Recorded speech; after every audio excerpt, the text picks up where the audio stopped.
death, taxes, and re-releases of Jak Daxter. Just 11 more and we can catch up to Skyrim. But lucky for me, I love Jak Daxter and I will play it every single time.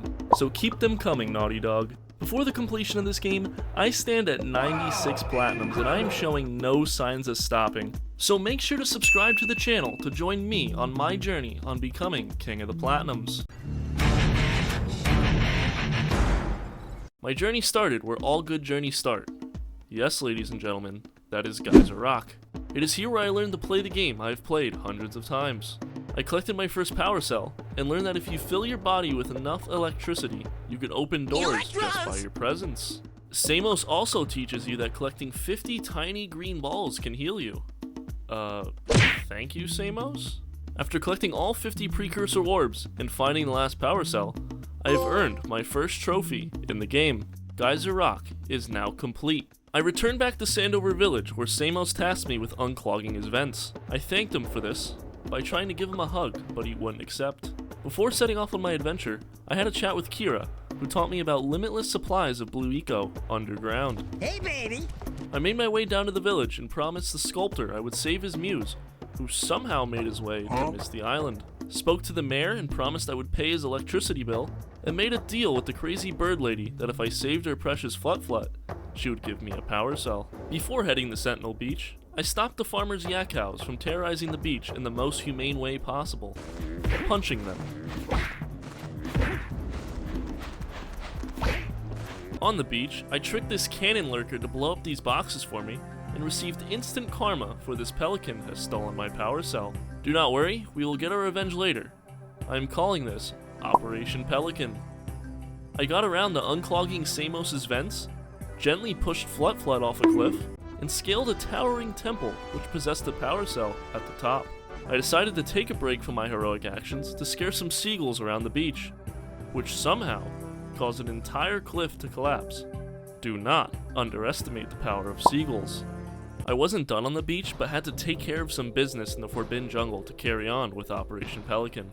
I met a fisherman, stuffed 200 pounds of weights into his fish, and told him a really funny joke.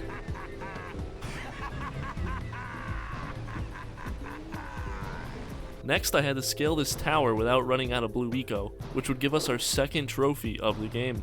I failed a few times breaking both my legs, but eventually I came out victorious. I then turned on all the blue eco vents across the entire world, and Operation Pelican was now set in motion.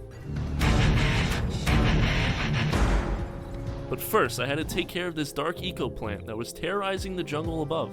And despite being possibly the easiest boss fight in gaming history, I managed to get eaten.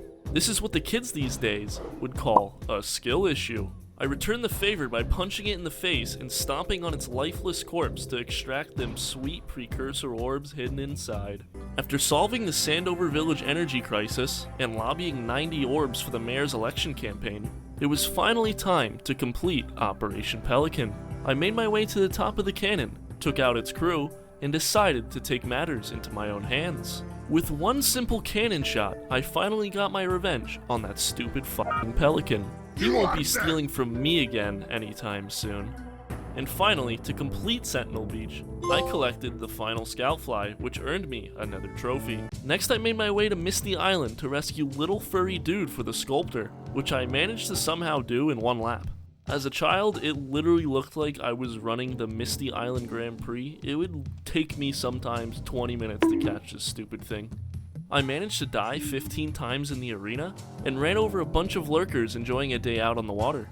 After finding the last 3 orbs and final Scoutfly, the only thing I had left to do was return Little Furry Dude to the sculptor so he can finish his masterpiece. When I went back to Sandover village, I couldn't figure out where the last power cell was that I needed, and then I totally remembered that I forgot to talk to the explorer and pay for his cruise. I am so sorry, Unc. I will not forget about you next time.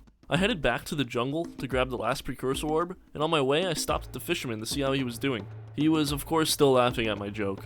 And with the last Precursor orb and the trophy to prove it, it was now time to cross Fire Canyon. I blew up once, maybe twice, but eventually made it to the end with all items collected.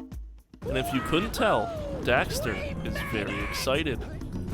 We arrived at Rock Village, and oh my god, it has been terrorized by this guy throwing boulders. Don't worry, I believe we can fix this, but first we got some collecting to do. I funded this woman's research, who I do not know the name of, and agreed to help get her lightning moles back underground.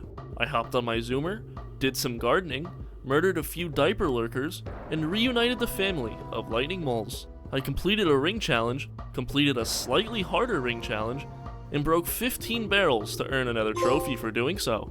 I met the gambler, funded his gambling addiction, and defeated his time trial challenge, earning myself a trophy for completing the Precursor Basin. I made a deal to Crying Warrior to put back his pontoons where they belong. I am no pontoon expert, but his excuse of not wanting the monster to cross over to the village doesn't hold up, considering I don't think this guy is floating on these things. The next level I decided to complete is the Lost Precursor City, which is regarded by many in the community as the best level in the game. And while it is a very good level, I'm here to tell you that you are wrong.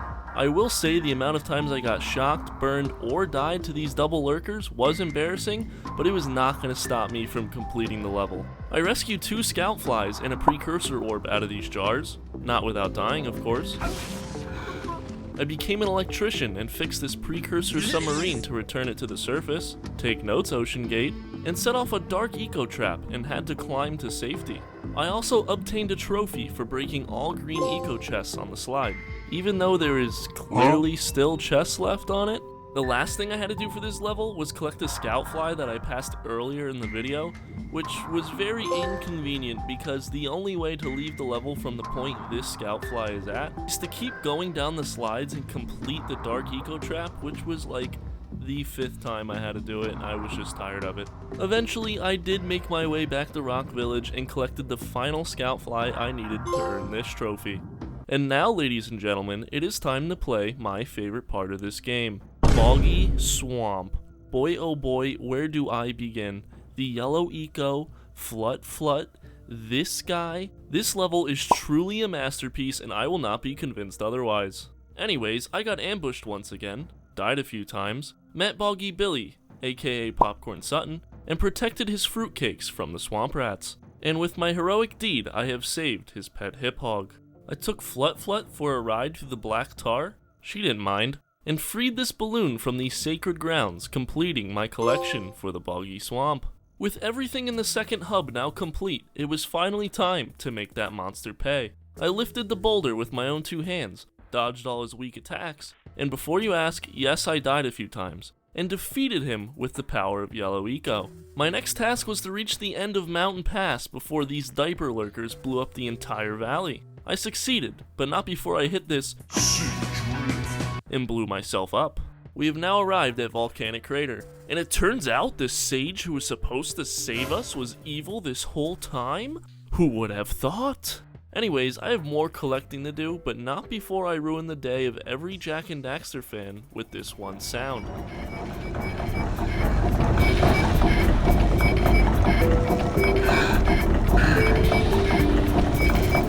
If you ever played this level, you know this sound far too well. Shortly after arriving, I decided to complete the most frustrating level in the entire game, Spider Cave.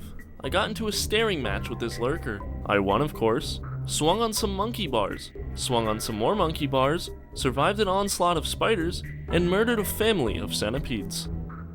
After running around for 20 minutes and not finding a single other thing I needed, I decided to take my talents to Snowy Mountain. It was here that I learned that ice skating was hard, and that lurkers have mastered the art of camouflage. I took Flut for another ride, killed battering ram lurkers, and found a secret area that probably took me 2 hours to find as a child. I remembered this box was frozen in the ice and got the last power cell I needed to complete this area. It was now time to head back for the spiders, but first made a quick stop to fund this cobalt mining company. Back with the spiders, I conquered my fear of the dark and spent 10 minutes searching for a crystal that was all the way back in the dark cave I was just at. If you thought this trophy meant we were done here, you are greatly mistaken, because it is now time for an egg hunt trying to find these last 3 orbs. After 15 minutes of searching, I decided to seek out the great wisdom of Reddit, which led me to these monkey bars, and they were correct.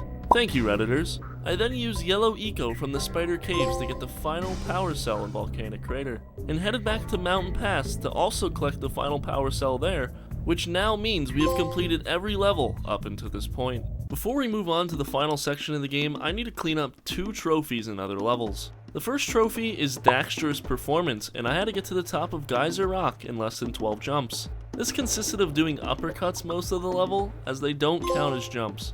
The second trophy is Let's See Samos Do Better, which consisted of earning a record time less than 40 seconds on the race back in the Precursor Basin. Beat that, Samos. I then made it through the final bridge level lava tube unharmed, went back through to get the trophy for collecting 15 balloons without dying, and searched for these final 4 orbs for an eternity. It is now time to enter the final level this masterpiece has to offer. It has been a fun ride, boys. I was tasked with the heroic action of freeing all 4 sages who have been trapped. On my heroic ascent, I realized this level is not friendly towards people who are colorblind or lack skill like me. I saved the red sage, the blue sage, hopped my way to the yellow sage, and climbed the precursor robot to save old green stuff, which now means I have all 101 power cells. Before heading up to Golem Maya, I collected the last few orbs in the game, which meant all 2,000 orbs are now mine. Well, they were mine. Quite a few have been used to help support the less fortunate. The final boss fight and the coveted platinum trophy is now upon us. I poked out the robot's eye, played jump rope with red eco, and taught the robot that my yellow eco was stronger than his. And with the help of the 4 sages, I now harness the power of mayonnaise. And after giving the robot a taste of my mayonnaise, the game was now officially beaten. After being Otzel blocked by Daxter, and finding out what was behind this door, there was only 1 trophy left to be earned for looking back at where it all started. If you enjoyed the content, please consider liking the video and subscribing to the channel to stay up to date on my future platinum trophies. And I will see you all for the next platinum.